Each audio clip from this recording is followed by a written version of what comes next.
The Harper family was ecstatic. They had been searching for months, scouring neighborhoods and attending countless open houses. Finally, they stumbled upon a gem. They found the perfect home, a beautiful Victorian house, nestled among tall trees, with a picturesque facade that seemed to welcome them with open arms. Nestled amongst towering oaks, the Victorian mansion promised peace and tranquility. It was a place where they could start anew, away from the hustle and bustle of city life. It was a steal, too good to pass up. The price was unbelievably low for such a grand property, and they couldn't believe their luck. John, the ever-optimistic patriarch, convinced his hesitant wife, Mary. He assured her that this was the opportunity of a lifetime, a chance to create lasting memories in a dream home. Their teenage children, David and Emily, were less than thrilled, swapping their modern lives for antique wallpaper and creaky floorboards. They missed their friends and the conveniences of their old neighborhood. Little did they know, their new home held secrets. Dark secrets.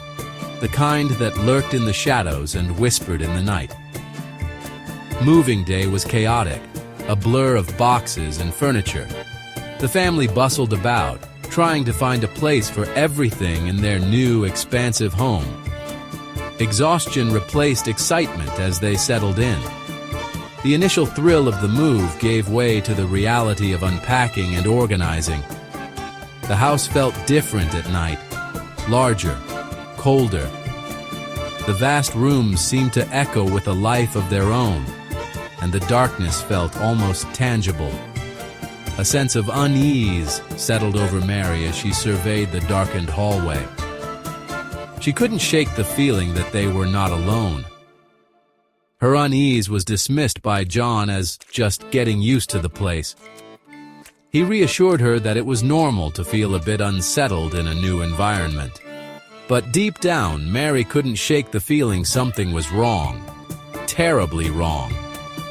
She felt a constant gnawing anxiety that she couldn't explain. The first week passed without incident. Then, the whispers started. They were faint at first, almost imperceptible, like a distant murmur. Faint at first, like the rustling of leaves against the window panes. But, as the nights went on, the whispers grew louder, more insistent. They always seemed to occur at night, when the house creaked and groaned. The sounds seemed to come from the very walls, as if the house itself was trying to communicate. David and Emily brushed it off as an old house settling. They were used to the creaks and groans of old buildings and didn't think much of it. John, ever the pragmatist, searched for logical explanations. Loose pipes, drafts, rodents. He was determined to find a rational cause for the unsettling noises. Mary, however, felt a chill run down her spine each time she heard the whispers. They seemed to carry a message, one that she couldn't quite decipher. They seemed to follow her, circling her with their unseen menace. She felt watched, as if the house itself had eyes, observing her every move. Then came the shadows. They crept in slowly, almost imperceptibly at first, like a whisper in the dark. The family barely noticed them, dismissing the fleeting darkness as tricks of their tired minds. Fleeting glimpses at the edge of their vision. A blur here, a flicker there. It was as if the shadows were playing a game, teasing them, daring them to acknowledge their presence. A figure darting past a doorway, always just out of reach, just beyond the corner of their eyes. It was enough to unsettle, but not enough to convince. A dark silhouette against the moonlight streaming through the attic window. It stood there, motionless, as if watching, waiting. The moonlight cast an eerie glow, making the figure seem almost ethereal. John, a man of science and logic, dismissed them as tricks of the light. He believed in rational explanations, in the tangible and the proven. Mary, however, wasn't convinced. She felt an unease, a gnawing sensation that something was terribly wrong. She felt a presence, watching them, studying them. It was an oppressive feeling, like being under a microscope, every move scrutinized. She couldn't shake the feeling, no matter how hard she tried. One evening, while the family dined, a heavy silver picture frame flew off the wall. It didn't just fall, it was hurled with force, as if an unseen hand had thrown it in anger. It crashed to the floor with a deafening boom, shattering the silence. The glass splintered into 1,000 pieces, each shard reflecting their shocked faces. The children screamed, eyes wide with terror. Their innocent minds couldn't comprehend the malevolence that seemed to have invaded their home. John, visibly shaken, yet desperate to maintain his composure, blamed a faulty nail.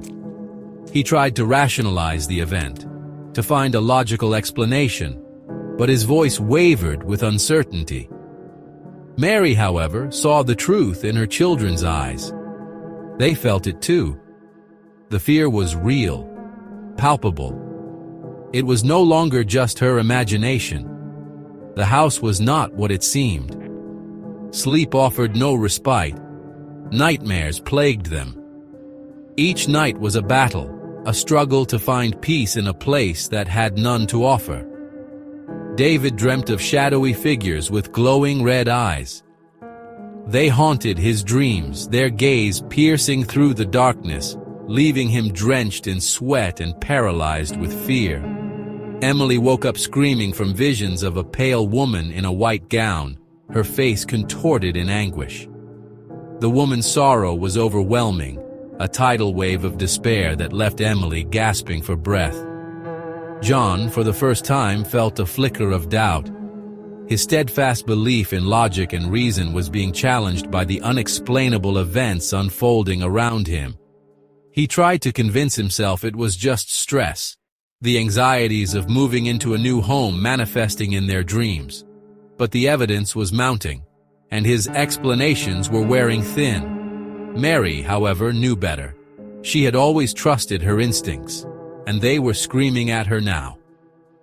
The house was feeding on their fear, growing stronger with each passing day. It was as if the very walls were alive, pulsating with a dark energy that thrived on their terror. The once welcoming home had become a prison, a place of dread and despair. Even the family pets weren't immune to the unsettling atmosphere. The once lively and cheerful home had turned into a place of unease and fear, affecting not just the humans, but also their beloved pets. Buster, their usually boisterous Labrador, became withdrawn and skittish. His playful barks were replaced by low whimpers, and his energetic demeanor was now one of constant vigilance and anxiety. He refused to enter certain rooms, his tail tucked between his legs, whimpering at unseen presences. It was as if he sensed something sinister lurking in the shadows, something that the human eye couldn't perceive. Whiskers, their once aloof Siamese cat, now clung to Mary, hissing at shadows and arching its back at unseen entities. The cat's behavior was a stark contrast to its usual independent nature, indicating a deep-seated fear. Their behavior was a clear indication. Animals were far more attuned to the supernatural than humans. They could sense the malevolent presence that had taken over their home, reacting to it with instinctual fear. Their fear was a palpable warning. The pets' reactions were not just random acts of anxiety, but a clear signal that something was terribly wrong.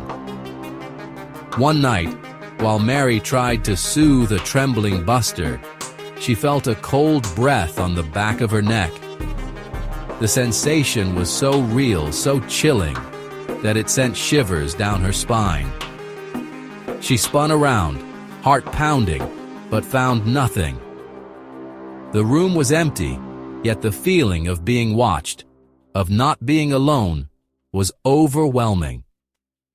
Only the shadows, deeper now, seemed to dance and writhe in the dim light.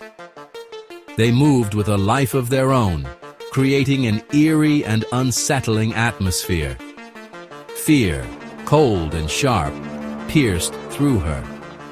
It was a fear unlike any she had ever known, a primal terror that gripped her heart and refused to let go.